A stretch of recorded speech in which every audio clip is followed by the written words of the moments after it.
नमस्कार सर, बहुत बहुत स्वागत है आपका। नमस्कार अंजू जी, बड़ी कृपा की आपने पुनः वार्ता का अवसर दिया। जय हिंद, वंदे मातरम। जय हिंद, वंदे मातरम। सर, हम तो लगातार पंजाब के डीआईजी भुल्लर रिश्वत कांड की ही बात करते आ रहे हैं, उसको लेकर भी नए नए खुलासे हो रहे हैं। लेकिन दूसरी तरफ उत्तर प्रदेश में देखिए, कानपुर में पिछले 11 साल से एक ही जगह पर बैठे डीएसपी ऋषिकांत शुक्ला के बारे में खुलासा हुआ है कि 200 से 300 करोड़ की प्रॉपर्टी उन्होंने नौकरी में रहते हुए कमा ली। अंजू जी, इसको कहा जाता है कि nothing shocks and surprises me any longer. मुझे अब किसी बात से सदमा नहीं लगता है। हर शाख पे उल्लू बैठा है। अभी तो भुल्लर साहब की चर्चा समाप्त नहीं हुई थी, गर्द गुबार सेटल डाउन नहीं हुआ। अब ऋषिकांत जी के बारे में उनकी यशोगाथा सामने आई है। इसमें अगर देखें पाप का घड़ा इनका कैसे बढ़ गया कि डीएसपी ऋषिकांत शुक्ला के पास एक दो नहीं 100 करोड़ से ऊपर की संपत्ति है। और अभिषेक दुबे के ये बराबर के ये षड्यंत्रकारी और अपराधी हैं। मैं इनको अपराधी मानता हूं, बल्कि उनसे भी बड़ा अपराधी मानता हूं कि उन्होंने पुलिस की पवित्र वर्दी को दागदार किया। अब यह बताया जाता है कि ऋषिकांत शुक्ला के ऊपर 100 करोड़ से ऊपर की तो इनकी हैसियत भ्रष्टाचार की। और आवेदक जो भदौरिया जी हैं, उन्होंने बताया कि एसओजी के तैनाती के दौरान वहां पर बहुत मौके मिलते हैं लोगों की हाथ उमेटने की, ब्लैकमेल करने की। वहां पर तैनाती के दौरान ठेकेदारी, जमीन कब्जाने, बिल्डिंग निर्माण, इसके नाम पर उन्होंने बहुत जबरन धन वसूला। और 100 करोड़ की संपत्ति का तो अभी तक मूल्यांकन हुआ है। अनुमान ये भी कयास लगाया जा रहा है कि ये हो सकता है 200 या 300 करोड़ तक भी जा सकती है। और ये भी लोग बता रहे हैं कि इनकी संपत्ति केवल कानपुर में ही नहीं है, यूपी के विभिन्न जनपदों में, नोएडा, पंजाब, चंडीगढ़, मतलब वाकई ये इंटरनेशनल। और ये अभी तो यहां जो नेशनल की बात करें तो नोएडा, पंजाब, चंडीगढ़, कई शहर बेनामी संपत्ति है। और कानपुर का एक बहुत ही एक प्रतिष्ठित और पॉश एरिया है आर्य नगर। वहां बिल्कुल मालूम पड़े कि जैसे आपसे कहा जाए सेक्टर 15A नोएडा का हो, लखनऊ का हजरतगंज हो, आर्य नगर लगभग वैसा ही है। वहां पर इनकी 11 दुकानें हैं। किसी दुकान की कीमत ये मान के चलिए 3-4 करोड़ से कम नहीं होगी। तो आप बिल्कुल सही कह रहे हैं। और उन्नाव, फतेहपुर में, और इन्होंने विभिन्न प्रॉपर्टी डीलर्स के साथ मिलकर, बिल्डर के साथ मिल करके इन्होंने हाथ साफ किया है। इन्होंने तो पूरी वर्दी को शर्मसार कर दिया है। लेकिन मैं पुलिस की लीडरशिप को भी इसमें मेरा मशवरा होगा, ये अधिकारी विगत 10 वर्षों से कानपुर में कैसे नियुक्त था। जाहिर है कि निहित जो आपके वेस्टेड इंटरेस्ट होते हैं, निहित स्वार्थ, उनको पल्लवित पुष्पित करने के लिए। और ये तथाकथित एसओजी और ये कार खास वाले जो अधिकारी होते हैं, इनको तो 12 महीने से ऊपर रहना ही नहीं चाहिए। और इनके कार्य और आचरण के ऊपर बहुत पैनी और कड़ी दृष्टि रखनी चाहिए। लेकिन मैं ये जानना चाहूंगा, इतना गोरख धंधा हो रहा था और जो सुपरवाइजरी ऑफिसर्स थे उनको आभास नहीं लगा। आप ये मान के चलिए कि जब इतनी बड़ी डकैती आपके नीचे का अधिकारी डाल रहा है, आप कैसे उससे अनभिज्ञ रहते हैं। उसके पहनाव, उसकी बातचीत, उसके जो आभूषण होते हैं बदन पे, उसकी घड़ी का मेक, उसकी गाड़ी का मेक, उसके जो जन चर्चा है। और कोई भी पुलिस अधिकारी कानपुर का हो, मैं तो कानपुर में 3 साल के लगभग एसएसपी रहा हूं और कई कैपेसिटी में रहा हूं। नियमित रूप से जनता के सैकड़ों लोग आते हैं, 2500 पत्रकार बंधु आते हैं। और पत्रकार बंधु आपको सब बता देंगे किस थाने में कौन क्या कर रहा है, किस चौकी में क्या हो रहा है। और इस तरीके से इस सब इंस्पेक्टर के बारे में मुझे पूरी उम्मीद है कि बराबर की सूचनाएं आती रही होंगी। लेकिन अधिकारियों की क्या मजबूरी थी कि एक्शन नहीं लिया गया। एक्शन न लेने का मतलब ही यही है कि या तो आप अव्वल दर्जे के हैं नालायक, या आप भी बराबर के हिस्सेदार हैं। मैं बहुत कड़ी बात कह रहा हूं अंजू जी। अगर बराबर, जैसे भुल्लर के बारे में मैंने यही कहा था, मैं इसके बारे में भी यही कह रहा हूं। अगर आपको यह आभास नहीं था कि ये 100, 200, 300 करोड़ कमा रहा है, आप काहे बात के फिर आईपीएस अफसर है? किस बात की आपकी जो एंटी करप्शन है? एक एक जिले में अंजू जी 5-5, 6-6 एजेंसीज होती हैं। अगर मैं गिरा, एंटी करप्शन कानपुर में, विजिलेंस कानपुर में, इंटेलिजेंस विभाग कानपुर में, सेंट्रल इंटेलिजेंस कानपुर में, आपकी अपनी इंटेलिजेंस। और सब बिल्कुल लगता था जैसे आंख में काली पट्टी पहन करके, किसी को कुछ भी दिखाई नहीं पड़ा। इससे अच्छा तो कि एक ये था कि अगर कोई सब इंस्पेक्टर अगर 4 व्हीलर पे आ जाता था तो उससे पूछा जाता 4 व्हीलर आपके पास आया कहां से। कोई अगर हीरे की अंगूठी पहन के आ जाता तो पूछा कि दरोगा जी आपके पास हीरे की अंगूठी आई कहां से। यहां तक कि अगर किसी ने कोई ऐसा लिविंग बियॉन्ड मीन्स के, बिल्कुल कोई चीज छुपती नहीं है आज के दौर में। सर इसके बारे में तो खुलासा ये हुआ है कि एक जो शातिर अपराधी जिसका नाम आपने भी लिया अखिलेश दुबे, उसके साथ मिलकर इसके बेटे विशाल शुक्ला ने 33 शेल कंपनियां बनाई हैं जो ब्लैक मनी को यहां से वहां करती। शर्मी तो ये देखें अंजू जी कि अखिलेश दुबे के साथ 33 कंपनी बना ली और आपके क्या रजिस्ट्रेशन डिपार्टमेंट पे कोई सिलसिला नहीं है, इस तरीके की शेल कंपनी बन रही हैं और आप तो कम से कम कुछ नहीं करना था, सॉफ्टवेयर लगा देते। कौन से सब इंस्पेक्टर का कौन सा रिश्तेदार क्या कंपनी बना रहा है, क्या प्रॉपर्टी खरीद रहा है, क्या बेच रहा है, हर चीज आप जानना चाहेंगे। लेकिन अगर जानना चाहेंगे तो 33 कंपनी एक सब डिप्टी एसपी का बेटा बना रहा है और आपको अंदाजी नहीं है। ये आपकी जो है नालायकी है हद दर्जे की। मैं चाहूंगा डीजीपी इसके बारे में, राजीव कृष्ण साहब इसके बारे में प्रारंभिक जांच करें कि जो जो अधिकारी वहां पर थे किन परिस्थितियों में इसके ऊपर कार्रवाई नहीं हुई। जैसे मैंने भुल्लर के लिए कहा था, तो मैं इसके विशाल के बारे में, विशाल के पिताजी ऋषिकांत के बारे में मैं यही कहूंगा, पूरी जांच होनी चाहिए। 10 साल कैसे रहे कानपुर में, 33 कंपनियां बन गए और आप बुरी तरीके से अनभिज्ञ थे, इतने भोले भंडारी नादान बन गया। अंजू जी इसमें कठोर कार्रवाई की जरूरत है। और मैं फिर जानना चाहूंगा, न भुल्लर का डिसमिसल हुआ न ऋषिकांत का डिसमिसल, जब तक कि दोनों का डिसमिसल अब तक अनुच्छेद 311 के अंतर्गत हो जाना चाहिए था। अब आप पूछेंगे कि क्या आपने किया है? मैंने किया है, मैं आपको रास्ता भी बता रहा हूं।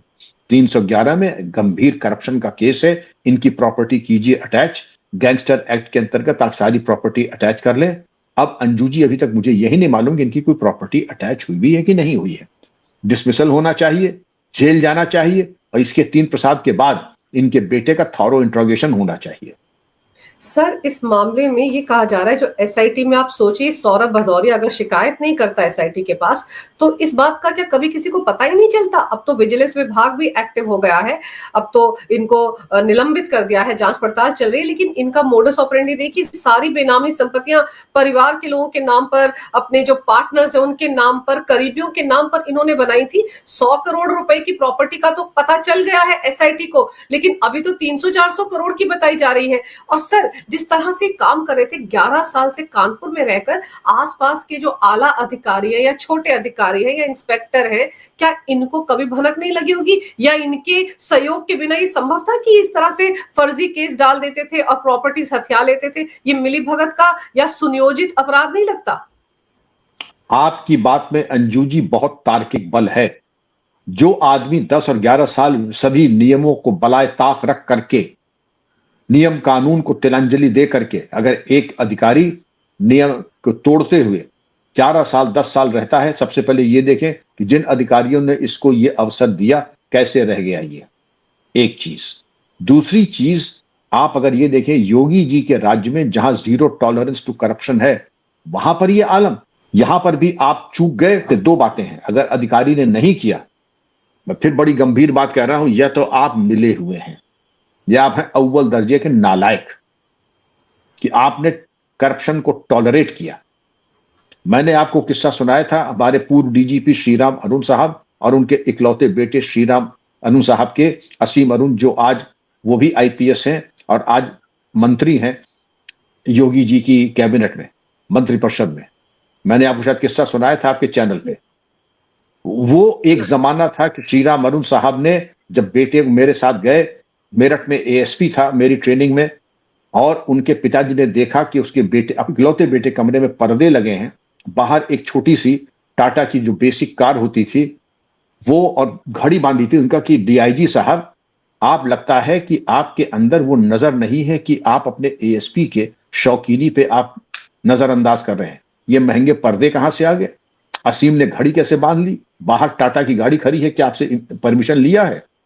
असीम बाहर पानी लेने गए थे, लौट के आके उसने कहा कि सर दरअसल मैंने परमिशन लिया है, लोन लेकर के मैंने ये कार ली है और घड़ी 800 की आती है, मेरी इतनी औकात है कि मैं खरीद सकता हूं और कॉन्डक्ट रूल्स में इसका कोई प्राविधान नहीं कि 800 की खरीद पर मैं परमिशन लूं या वो करूं।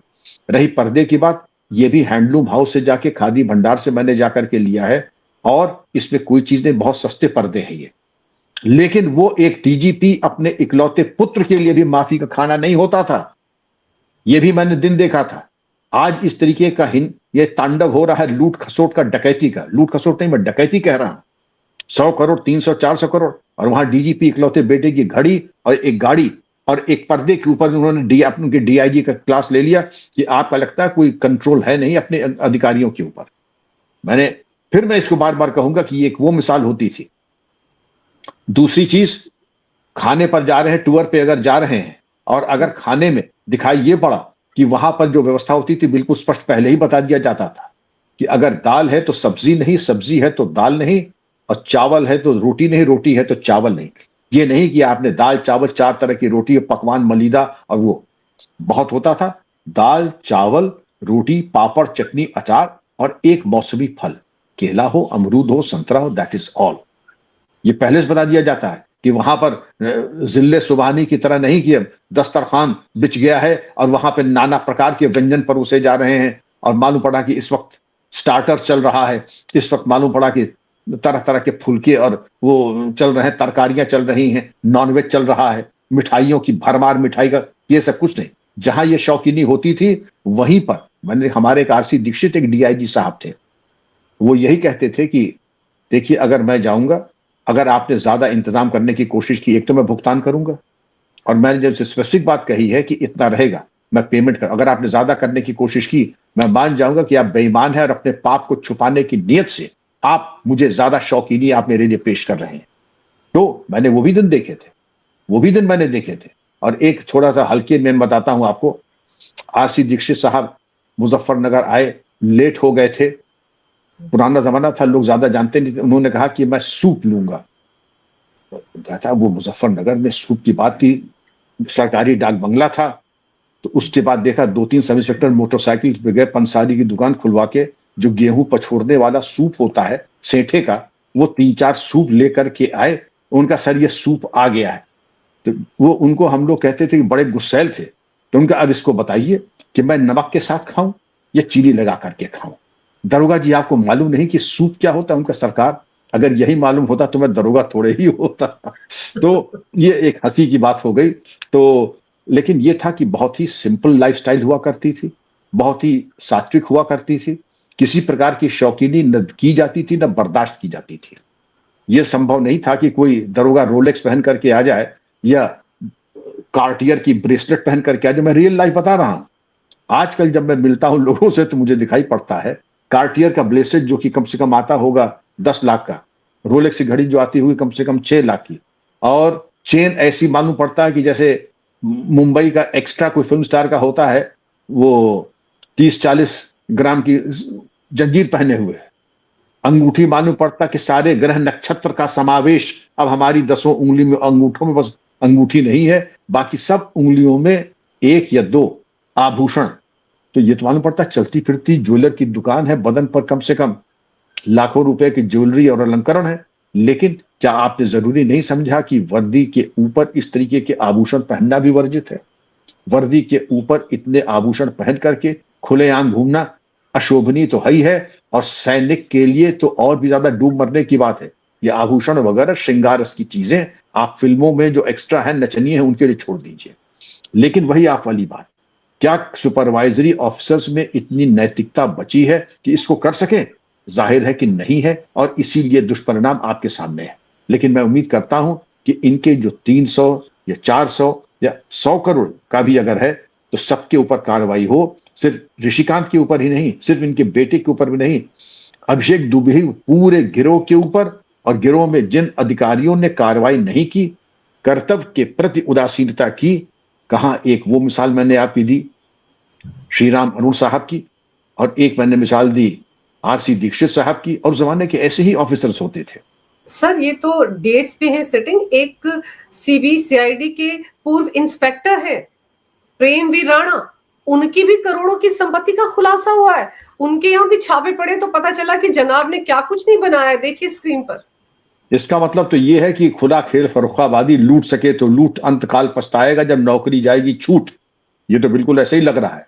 इनके बारे में मुझे पता लगा, सहारनपुर में छापा पड़ा था सतर्कता विभाग का, एंटी करप्शन का, और ये सिपाही पीएससी का भर्ती हुआ था। ये डायरेक्ट इंस्पेक्टर भी नहीं था सर, ये सिपाही पीएससी का भर्ती हुआ था। जाहिर है कि बड़ा ही कुशाग्र होगा, बड़ा कठोर परिश्रमी होगा कि पीएससी के सिपाही से सिविल पुलिस में आगमन, सिविल पुलिस से जाकर के बहुत अच्छी महत्वपूर्ण पदों पर रहना, और जाकर के फार्म हाउस सहारनपुर में, शेखपुरा में, और 10.5 करोड़ की संपत्ति तो केवल वही है। मकान विदेश नगर में 4 मकान, और इसके अलावा 120 करोड़ की कीमत का B80 मकान एक है, और एक 27 सब लगे हुए मकान आसपास एक ही मोहल्ले में 1.5 करोड़ के, और B8 इन्होंने आसपास के तीनों चारों मकान जो थे एक साथ ले लिए, जिससे कि कहीं जाना हो जिम बना लिया, कहीं जाना हो तो एम्फी थिएटर बना लिया, कहीं जाना तो लाइब्रेरी बना लिया, कहीं पूजा घर बन से ज्यादा दूर न जाना पड़े। अगल बगल के मकानों को मिला करके इन्होंने, और 23 जमीनें के बैनामे इनको मिले, 23, 2 लग्जरी गाड़ियां और 12 बैंक खाते, कुल संपत्ति अब तक जो है लगभग 14.83 करोड़ की इनकी जो है चिन्हित हो चुकी है, और अभी भी इसका आकलन चल रहा है। तो ये तो अगर एक दो नमूने आपके सामने आए, एक सहारनपुर और एक कानपुर का, और ये वो लेवल है एक डिप्टी एसपी का और एक इंस्पेक्टर का, कहीं अगर एक एक जगह, ये तो आपने एक बोरी चावल में से 2 दाने निकाले, तो आप पूरी बोरी जब खंगाल लेंगी तो ये अरबों खरबों की लूट का जो सिलसिला है। मेरा आह्वान होगा, मैं आपके चैनल को और आपके इस प्रोग्राम को, माननीय योगी जी को, और मैं डीजीपी को कहूंगा कि जरा हर आदमी की जो एनुअल रिटर्न ऑफ प्रॉपर्टी है उनके अनुसार मिलान मिला लें। और जैसे सिंगापुर में है अंजू जी, वहां पर घोषणा की जाती है, आप किसी की नाजायज संपत्ति या भ्रष्टाचार को उजागर करते हैं, आपको पुरस्कार दिया जाएगा, आपका नाम गोपनीय रखा जाएगा। और इसको अगर हम कर लें, इसी प्रयोग को सिंगापुर के कर लें कि किसी की नाजायज संपत्ति, कंपनी या भ्रष्टाचार को अगर आप उजागर करते हैं तो आपको पुरस्कार भी मिलेगा, नाम गोपनीय रखा जाएगा। और अगर हम कर दें तो आप देखिएगा कि इसके बड़े सार्थक और बड़े सकारात्मक परिणाम आपको मिलेंगे, और ये देश हित में जरूरी है। हमारे एक महामहिम थे विष्णुकांत शास्त्री जी, वो ये कहते थे कि भ्रष्टाचार केवल एक अपराध नहीं है, देशद्रोह है और मानवाधिकार का हनन है। सर, आपको याद होगा कि छांगुर पर भी हमने बहुत सारे प्रोग्राम किए हैं, और छांगुर से जुड़े बहुत सारे ऐसे पुलिस अधिकारियों का जिक्र भी आया था जो कि उसको मदद करते थे। जो लड़कियां परेशान होती थी छांगुर गैंग से, उनकी एफआईआर दर्ज नहीं की जाती थी, उल्टे उन पर आरोप लगाकर गलत एफआईआर दर्ज करके उनको अंदर पहुंचा दिया जाता था। तो ऐसे तो बहुत सारे अधिकारी अभी भी खुलेआम घूम रहे हैं, उन पर भी तो शिकंजा कसना चाहिए विजिलेंस विभाग का। बिल्कुल कसना चाहिए, क्योंकि बादल सादुल्ला नगर के जो एक पूर्व थाना अध्यक्ष थे, जिन्होंने इकोना स्टेडियम लखनऊ के बाहर 10.5 करोड़ की भूमि, आरोप है अभी, लेकिन इसकी जांच तो होनी ही चाहिए। और सादुल्ला नगर की सरकारी जमीन को जिन्होंने बेचने का कुंसित प्रयास किया, जो तत्कालीन एमएलए को वहां पर उनका दफ्तर खुलवाने के लिए जिनकी मदद की, उनकी जांच होनी चाहिए। और जांच ही के साथ साथ नहीं, अगर कार्रवाई नहीं की जिन अधिकारियों ने, तो उनके खिलाफ भी अंजू जी कार्रवाई होनी चाहिए। बात यहीं समाप्त नहीं हो जाती है। आपने कहा कि जिसने एफआईआर नहीं की, मेरठ के उस सब इंस्पेक्टर ने, कि लड़की जो लव जिहाद की शिकार थी, जब थाने गई तो उसको भगा दिया गया। इसी तरह से छांगुर की मदद में जो सब चट्टान की तरफ खड़े थे, इसकी अट्टालिका बनती रही और लोगों ने इसकी शिकायत नहीं की। ये तमाम इसकी राष्ट्र विरोधी गतिविधियां होती रही, शिकायत और कार्रवाई नहीं हुई। उन सबको सतर्कता और एंटी करप्शन की जांच के गिर्द में आना चाहिए, और इन सब के एसेट्स की जांच होनी चाहिए, और सबकी होनी चाहिए। बिल्कुल सर। सर, ये जो ऋषिकांत शुक्ला हैं, जो 11 साल तक कानपुर के डीसीपी बने रहे, किसी ने उनको ट्रांसफर नहीं किया। मैं ये समझना चाह रही हूँ, क्योंकि आप इस सिस्टम से आते हैं, आप बड़े अच्छे तरीके से समझते हैं, क्या राजनीतिक संरक्षण के बिना एक ऐसा आलाधिकारी एक ही जगह पर बैठा रह सकता है? कहीं ना कहीं उसको राजनीतिक क्षय तो मिला होगा, कोई ना कोई आशीर्वाद कहीं से तो आ रहा होगा उसके ऊपर, या नहीं? नहीं, बिल्कुल रहा होगा, संभावना इसकी बड़ी प्रबल है, लेकिन किसी साक्ष्य के अभाव में। लेकिन ऐसा व्यक्ति जो होता है, ये बड़ा शातिर दिमाग का होता है, क्योंकि जिसके पास सैकड़ों करोड़ रुपए है, किसी राजनेता को जा करके 10-15 लाख रुपए दे देगा, और राजनेता जा करके एड़ी छोटी ये कर देगा। और एक नहीं, ये जैसे बारात जाती है, एक तो लग्जरी कार्स की जाएंगी, या मिनी वैन कर लेंगे, उसमें 2-4 ऐसे महत्वपूर्ण तथाकथित, मैं पद नहीं बताऊंगा, लेकिन उस तरह समझ लीजिए कि जो जन तथाकथित जनप्रतिनिधियों को बैठा करके, अलंकरण दे करके, रिश्वत दे करके, बढ़िया 7 स्टार का खाना खिला करके उनको ले जाएंगे जगह जगह जाकर के बारातियों की तरह, और जाकर के उनकी पैरवी और उनकी लॉबिंग करेंगे वो, और जाकर कह देंगे इनसे ज्यादा ईमानदार, कर्मठ, नेक और देश प्रेमी अधिकारी न था, न है और न कभी होगा, और जनहित में इनकी नियुक्ति कानपुर नगर में ही रहना चाहिए। हमारे एक बड़े और यशस्वी अधिकारी थे, वो कानपुर बड़ा महत्वपूर्ण जनपद है, और उस वहां की प्रॉपर्टी की कीमतें और वहां का औद्योगिकरण उसको लेकर के, तो मैं वहां एसएसपी था, वो हमारे आईजी थे, तो उन्होंने पहले ही सतर्क किया था कि देखो यहाँ पर लोग हैं ये जा करके किसी भी तरीके से, या तो मुझे साहब ऐसा मेरी टांग टूट गई, मेरा इलाज मेडिकल कॉलेज में हो रहा है, 6 महीने एक्सटेंशन दे देंगे, उसके बाद अपनी बीबी का कैंसर का वो पर्चा बनवा लेंगे कि बीबी का कैंसर के इलाज चल रहा है। अब मुझे, और उन्होंने अंत में जो कहा था मुझे याद आ रहा, लागी ना ही छूटे रामा, कानपुर न छूटे, प्राण जाए पर कानपुर न छूटे। ये बात मैं बहुत पुरानी बता रहा हूं। ऐसे जितने केसेस आए हैं आप उसकी समीक्षा कीजिए विक्रम, और मेरे पास ले आइए, मैं सारी परमिशन कैंसिल कर दूंगा। समझ रही हैं? जिसका भी मियाद पूरी हो गई, आप सारी परमिशन, कैंसर का इलाज गाजियाबाद में भी होता है, दोहरी घाट में भी होता है। टांग टूट गई है तो जुड़वा मैं दूंगा, भले ही आपकी टांग में जुड़वा दूं जाके लखनऊ में या कहीं और, आपको तो मैं साइड की पोस्टिंग दूंगा जिससे आप ठीक से आराम करें और बीबी के कैंसर का इलाज कराएं, अपनी टांग जुड़वा लें, लेकिन कानपुर न छूटे। और जब मैं कानपुर की बात कर रहा हूं, ऐसे ही तथाकथित महत्वपूर्ण जनपदों में लोग यही सब करते हैं। मेरे माता पिता आईसीयू में है, फर्जी सर्टिफिकेट, मेरी पत्नी कैंसर से इलाज है, मेरी टांग टूट चुकी है, मेरा इलाज नहीं चल रहा ना। इलाज तो अब सर्वत्र हर जगह उपलब्ध है, आप छुट्टी लें जाकर के दिल्ली में कराएं जाकर, लेकिन विभागीय नियम तोड़ करके आपका इलाज हो, यह संभव नहीं है। तो अंजू जी, ये प्रक्रिया होनी चाहिए। हम लोगों के टाइम में यह नहीं था, सहानुभूति है, महीने 15 दिन तक की बात और थी, वो भी अवकाश दे करके, लेकिन नियम तोड़ करके जब आते थे वो बिल्कुल नहीं। और योगी जी तो बिल्कुल ही नहीं अलाउ करते हैं। योगी जी बिल्कुल, चाहे कोई कुछ कह दे, वो बिल्कुल अलाउ नहीं करते हैं। लेकिन नीचे के लेवल, क्योंकि वो चाहते हैं कि हम लोगों को ओबलाइज करें, क्योंकि वो खुद ऐसा नहीं है, वो खुद भी ओबलाइज होते हैं, नेता भी ओबलाइज होते हैं, और you scratch my back, I scratch your back. पर सर, एक प्रावधान भी तो है ना कि जितने भी अधिकारी हैं, चाहे आईपीएस हो, आईएएस हो, इन सबको एक साल में अपना पूरा ब्यौरा देना पड़ता है कि मेरी इतनी प्रॉपर्टी है, मैंने ये खरीदा, मैंने वो खरीदा। और एक बार तो यहाँ तक ऑर्डर आया था कि अगर कोई फलां तारीख तक अपनी संपत्ति की घोषणा नहीं करेगा तो उसकी सैलरी रुक जाएगी, बंद हो जाएगी। ये सब बातें भी आई थी। तो क्या आपको लगता है कि पुलिस रिफॉर्म्स के तहत उसको बहुत सख्ती से लागू करने का वक्त आ गया है, उसमें और मियाद आगे नहीं बढ़ाई जा सकती? क्योंकि अगर ये सब सख्ती से लागू हो सर, तो फिर तो ये बाध्य होंगे ना बताने के लिए कि इनके पास क्या क्या है, या वहां पर भी कोई लूप होल ढूंढ लेते हैं? नहीं, एनुअल प्रॉपर्टी रिटर्न इसको कहते हैं, submission of annual property return.